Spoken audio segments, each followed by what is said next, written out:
We'll talk to him first, then she will say something. Are we set? Yes. Sir, the court just declared your arrest and arraignment unlawful. How do you react to that? Well, it's very simple.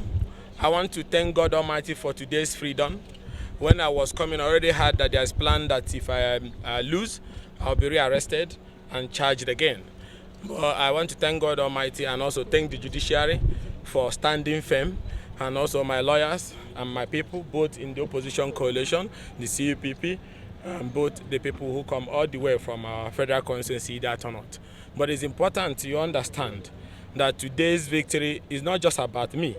It's about everybody who believes that things is going on wrong in the country and is speaking out. There was no reason for this charge. It was the federal government working with the Speaker of the House of Representatives, Femi Gbajabiamila, and a little unknown Pascal Obi that fabricated this criminal charge. There was no basis for it. How was I undermining government? How was I engaging in defamation? There was no basis. And this judgment today has given me more energy to continue to speak out. But it's also important I say this, that I cannot fully celebrate my victory if other men who have fought rightly or wrongly for the cause of humanity is still in detention.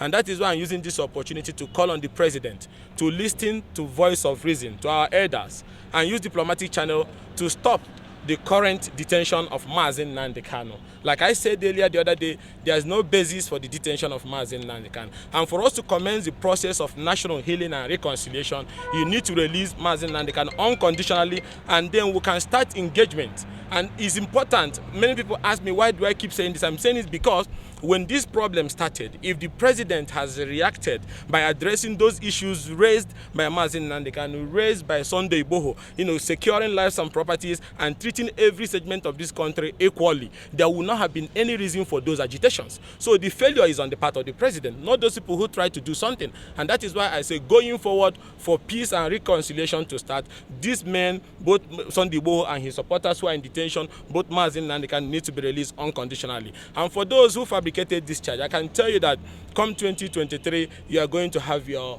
payment. Whether the Speaker of the House of Representatives, whether the APC government, whether the little unknown Pascal Obi, the people will ensure that men like you, who I consider political hallelujah men, are not given a chance again into position of authority.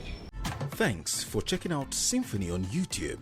Please be sure to subscribe and like our videos for updates.